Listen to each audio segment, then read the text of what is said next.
Hey Global Impact students, this is Mr. Ellinger. This lesson is on patterns, equations, and graphs.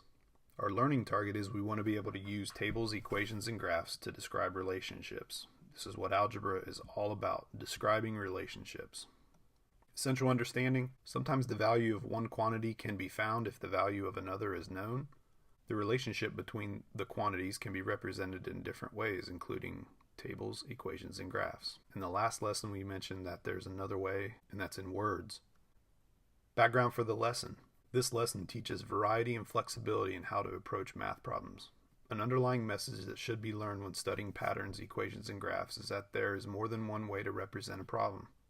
Whether the relationship defined by a two-variable equation is demonstrated in using a pattern, a table, a graph, the relationship remains the same, and the only thing that differs is its presentation or appearance. Introducing the study of two-variable equations will lay a foundation for many of the concepts coming later in this course. The equations in this section are all functions and illustrate the notion of one input paired with one unique output. Making tables for equations and graphing the equations will prepare you for using tables and graphing when solving systems of equations. Finally, the tables and graphs of the equations introduce us to the characteristics of the graphs of all linear equations in two variables. So, solutions of two-variable equations. Solutions for two-variable equations will be ordered pairs of numbers. The ordered pair will satisfy the given equation when they are substituted in the equation for the variables and both sides are simplified, thus producing a true equation. Below is an equation in three ordered pairs. Which of the three ordered pairs are solutions to the equation? So our equation is y equals 4x.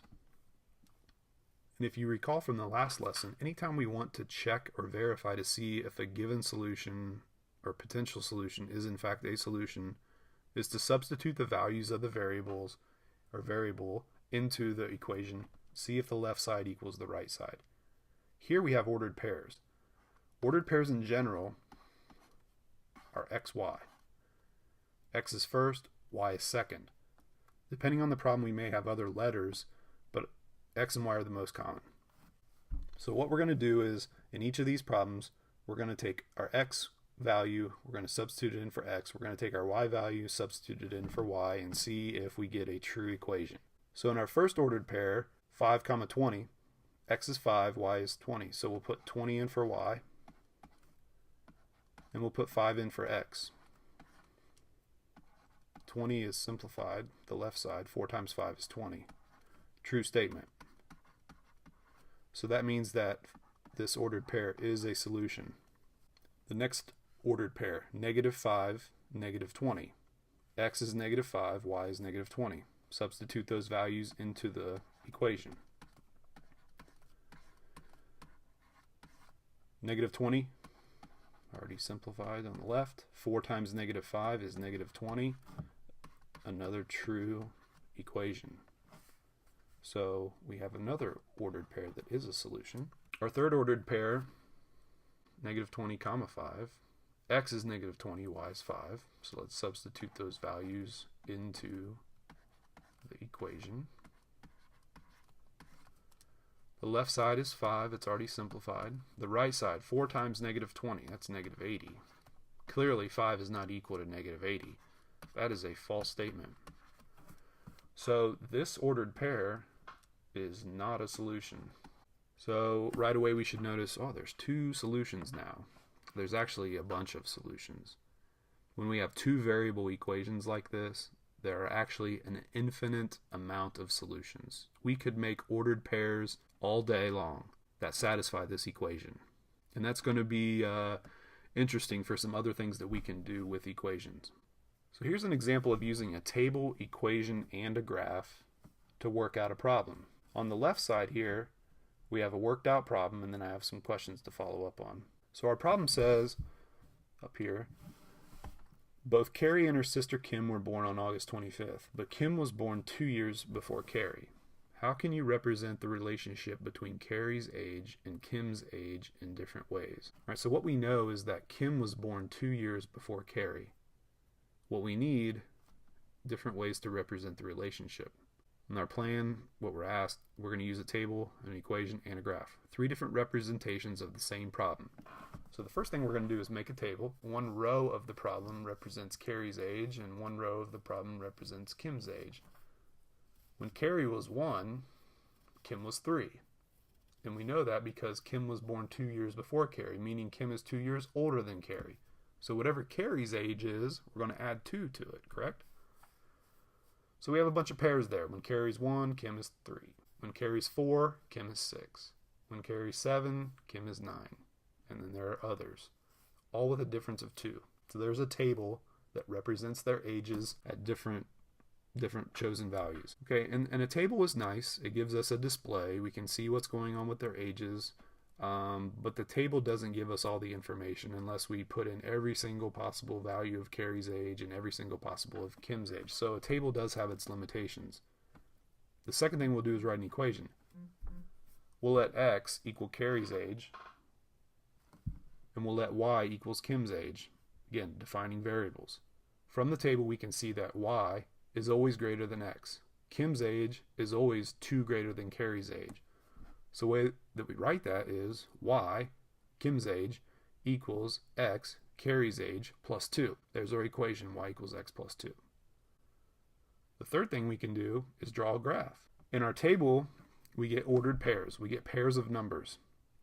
We can plot ordered pairs on a graph. The horizontal axis on a graph is the x-axis. The vertical axis on a graph is the y-axis. In this example, they actually labeled the 2 axes, one with Carrie's age and one with Kim's age, to make a little more sense in the context of the problem. But as you can see, every pair from the table is plotted on the graph. When Carrie was 1, Kim was 3, right here. When Carrie's 2, Kim is 4. When Carrie's 3, Kim is 5. So on and so on up to here. When Carrie's 10, Kim was 12. Okay, so some follow-up questions to our example that we looked at. First question is, what is a pattern for Carrie's age in the table? Well, if we go over here to the table and we take a look at Carrie's ages, what do we notice about what is happening to Carrie's ages? The pattern is they are increasing by 1. What is the pattern for Kim's age in the table? Kim's age, the pattern, she's also increasing by 1. If x were to equal Kim's age and y were to equal Carrie's age, what equation would represent the data in the table? So essentially, we did something similar to this in step 2 over here, only now we're reassigning the variables and we're switching them. Over here we had x was Carrie's age and y was Kim's age. Well, what if we switch those, what type of an equation would be right? Well, if we put y equals, what would y equal? Carrie's ages are what? Well, Carrie's ages, if we look at these pairs, Carrie's ages, or Carrie's age in each pair is 2 less than Kim's age. So if we take Kim's age, which is x, and subtract 2, then we'll get Carrie's age. Again, that's just for this specific example if we were to reassign the variables and switch them. Another question, where does the graph intersect the vertical axis? So over here, we look at our graph, and the graph intersects here. The coordinates of that point are 0, 2. What does that point mean in the context of this problem? Well, it means that Carrie's age, when Carrie's age is 0, Kim's age is 2. Well, Carrie's age is 0. That means when Carrie was born, Kim was 2. Next question. How many ordered pairs are on the line shown in the graph? Well, we can count them. 1, 2, 3, 4, 5, 6, 7, 8, 9, 10. There's 10 ordered pairs. Are they all solutions to the equation y equals x plus 2? Well, what do you think? The line that's drawn here is defined by those points. This line is a representation of all points or all ordered pairs that satisfy the equation here, y equals x plus 2. So every single ordered pair, not just the ones that are plotted with distinct points, but even the ones in between, anywhere on that line, if we were to take those coordinates of the point there, Plug in the x value, plug in the y value. They're going to satisfy the equation. So those points, those distinct 10 points, are all solutions to the equation, and any other point on that line that we wanted to test. That's what a line is. A line is basically a picture of the equation that goes with that line. It's just a different way to display the relationship in the problem. How would the graph change if the difference in ages were 5 years instead of 2? Well, let's think about that for a second. If we go over here to the graph that we already have, if the difference in ages was 5 years instead of 2, that would mean that when Carrie was born, 0, Kim would be 5, right? When Carrie's 1, Kim would be 6. And when Carrie's 2, Kim would be 7. And when Carrie was 3, Kim would be 8, and so on. So what happened to the graph? That's what the problem's asking us here. Let me drop a line on there. There. That's what the line would look like. So the graph changes clearly. How does it change? Well, if you've had any dealings with what are called transformations before, you've probably looked at what's called a translation or a slide. The line is basically just slid up 3 units. Every point on the original line is now 3 points higher, if you will. Y has been increased by 3 in each of those points. So the graph changes. It's slid up 3 units. The mathematical terminology for that is it's translated up 3 units. But we can call it a slide. That's okay. Okay. Another problem here. Pause the video and try this problem in your notebook. Will runs 6 laps before Megan joins him at the track. They then run together at the same pace.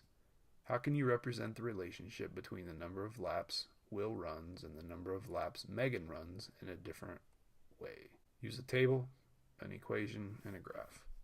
So go ahead and pause your video and try this in your notebook. Okay, so here's what your problem should look like after you've done all the work. The first thing we do is just make a table to display some pairs of numbers for the problem. Since it tells us that Will runs 6 laps before Megan joins him at the track, we know that when Megan has run no laps, Will has already run 6. After Megan runs her first lap, Will has run 7. After Megan runs 2 laps, Will has run 8, and so on. Megan 3, Will 9. Megan 4, Will 10. Megan 5, Will 11, and we could keep going on and on and on. So there's our table. Now, when we want to write an equation, the first thing that we need is we need variables. We need to assign some variables. So we'll just let W equal Will's laps, the number of Will's laps. And we'll let M equal the number of Megan's laps. Those are the 2 variables in this equation. The things that are changing is how many laps each one of them has run. So the relationship between the 2 variables is Megan, let me write this out in words, the number of laps for Megan equals the number of laps Will minus 6. So that's what the relationship is in words.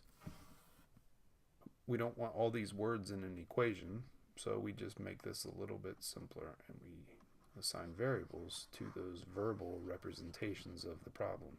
So M equals W minus 6. That is our equation for this problem.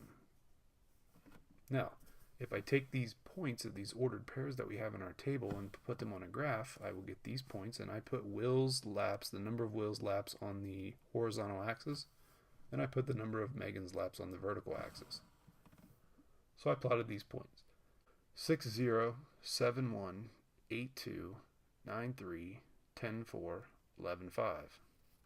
I plotted those points. I drew a line through those points. I put arrows on the ends of the line. So that's what the graph should look like. Now, you could have in this graph, you could have switched Megan's laps and Will's laps, meaning you could have put Megan's laps on the horizontal axis, you could have put Will's laps on the vertical axis, and you would have gotten a graph that's in a different place.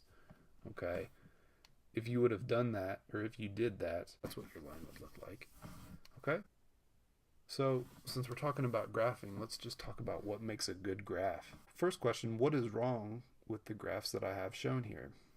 And it's not really all that important right now that you understand what these graphs are showing you, but let's talk about what is wrong with these graphs. So in A here, what are the coordinates of point A? So here is point A on the line. If you were asked for those coordinates, you would have a hard time determining those coordinates from the graph because the graph needs to have numeric labels on the axes. We cannot determine a coordinate without them. So if you graph a line or an equation, and on your graph or on your grid you have no numbers, no labels, your graph means absolutely nothing. Part B. Where will the line be when x equals 5? X equals 5 over here. Right here, right? The problem is, does the graph stop or go on forever? Well, a line for an equation goes on forever. If it stops, there should be closed dots. If it continues, there should be arrows. So this line should have arrows on the ends.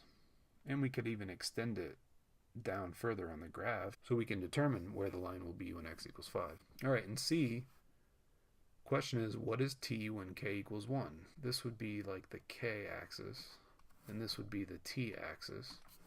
So when k equals 1, and we can tell that right here k is 1 because here's labels of 2, it is asking us what are the coordinates of this point down here. What's the t coordinate, or the second coordinate? The graph needs to have variable labels on the axes. We cannot determine a coordinate without them. So as you can see, this graph going up from the origin here, it has labels, it has a 4 here and an 8, but the graph hardly goes down in the negative direction on the y-axis. But it has no labels at all, so we have no idea what those coordinates are. So just to summarize, what makes good graphs? A great thing to have in math class is graph paper. Lots of graph paper. You can do all your homework on graph paper, whether you have to graph or not. It's a great way to help you stay organized, and if you do have to draw a graph, you can draw one fairly easily. So every complete graph must have graph paper being on a grid. It must have axes, the variable labels for the axes. We must have a scale for the axes. We need accurately plot points. We need to accurately plot key points. Okay, and the red dot over here is a key point, and we'll talk more about that later. If necessary, we need to connect the points. Also, if necessary, we need to draw arrows on the curve or the line. Okay, a line goes on forever in two directions. So anytime you graph a line to represent data or an equation, that line should have arrows on the end of it. Unless you know for absolute certain that the line does not go on forever, you should always get in the habit of putting arrows on the end of your lines. And one other thing, use a straight edge to draw lines. We know lines are perfectly straight. If you're not perfect, it's okay, but we want to try to make our lines as straight as possible, so use a straight edge. And also, make sure your lines go all the way across the graph space. This graph is properly drawn. The graph space, the line goes all the way across the graph space like this, okay? Sometimes when we draw a line, we'll plot like 2 or 3 points, and then we'll just connect those 3 points. Well, that's not representative of the situation. So if we have this graph space, we need to have a line that goes all the way across the graph space. Another thing we need to be able to do is we need to be able to extend a pattern using inductive reasoning. We talked about deductive reasoning a few lessons ago. Let's talk about inductive reasoning.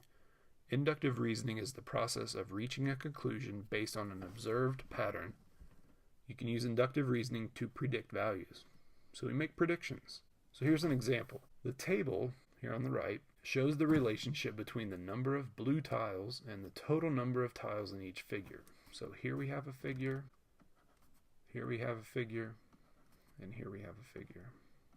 Then it tells us to extend the pattern and then asks us what is the total number of tiles in a figure with 8 blue tiles. So over here we have data. we have one blue tile when there are 9 total tiles. That's from this first figure. We have 2 blue tiles when there are 18 total tiles in this figure. We have 3 blue tiles when we have 27 total tiles.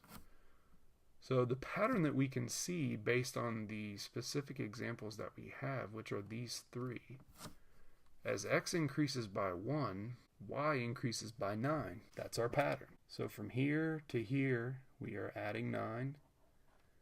And from here to here, we are adding 9. So we can assume that that pattern is going to continue. So we're going to add 9 again. So 4 blue tiles, we know there are 36 total tiles. And when there are 5 blue tiles, we know that there are 45 total tiles because we add 9 again. And really, this table, we could just continue this on and on and on and on. So now we want to graph this situation. So we plot our points from our table. Here we have 1, 9. Here we have 2, 18. Here we have 3, 27. Here we have 4, 36. And here we have 5, 45. And then what's shown here on the graph is that really we could make a jump if we wanted to, and we could go all the way out to 8 blue tiles. For 8 blue tiles, there would be 72 total tiles in the figure. One thing that you might notice in this graph is that there's no line drawn through the points. And why do you think that is? Well, the reason is we can't have 1.5 blue tiles, or we can't have 15 total tiles. We have very set figures here that we're working with. Okay, and there's a difference in this graph versus the other one that we had a line through, and we'll get into that more later. So the equation here, write an equation. What's happening here? Well, for every blue tile we have 9 y tiles. So the relationship is we have 9 y tiles per x. So that's where this equation comes from. Y, the number of total tiles, equals 9 times x. A couple follow-up questions. Why is the graph in this problem steeper than the graph in the last problem? Well, the graph in the last problem, both sets of values were increasing by 1. X increased, or as Will's ages increased by 1, so did Megan's. Here, as X increases by 1, Y is increasing by 9. That's a greater rate of increase. And they're not increasing at the same rate. Y is increasing much faster than X is. And this is a preview of what's called slope, rate of change. When we get to Unit 3 and we start talking about linear functions, we'll get into this a lot more. Second question. How can you use the equation y equals 9x to determine the number of red tiles, given that the total number of tiles is 180? Well, which variable represents the total number of tiles? That's y.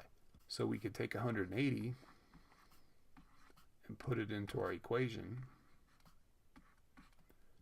and solve that for x. And I believe we could probably solve that one in our head. 9 times what equals 180? Well, 9 times 2 is 18. Add the 0 here, we're talking about 180, so it'd be 20. Add a 0 to 2, we get 20. So we could expect 20 blue tiles. Third question. What do you think is the most efficient way to solve these types of problems? We have a table, we have a graph, and we have an equation. If you were asked to find out how many total tiles there were when we have 8 blue tiles, what would you rather do? Would you rather have to make a big table? Would you rather have to draw a graph, which you would need a table first, or would you rather just write the equation? Okay, I believe that if you're really honest, the equation would be the best way. Not the only way, but the equation is the best way. But the key on the equation is we have to be able to translate the problem into a useful equation. Once we do that, then it's fairly simple to evaluate the equation for a given value. All right, that's it. Hope you guys have a great day.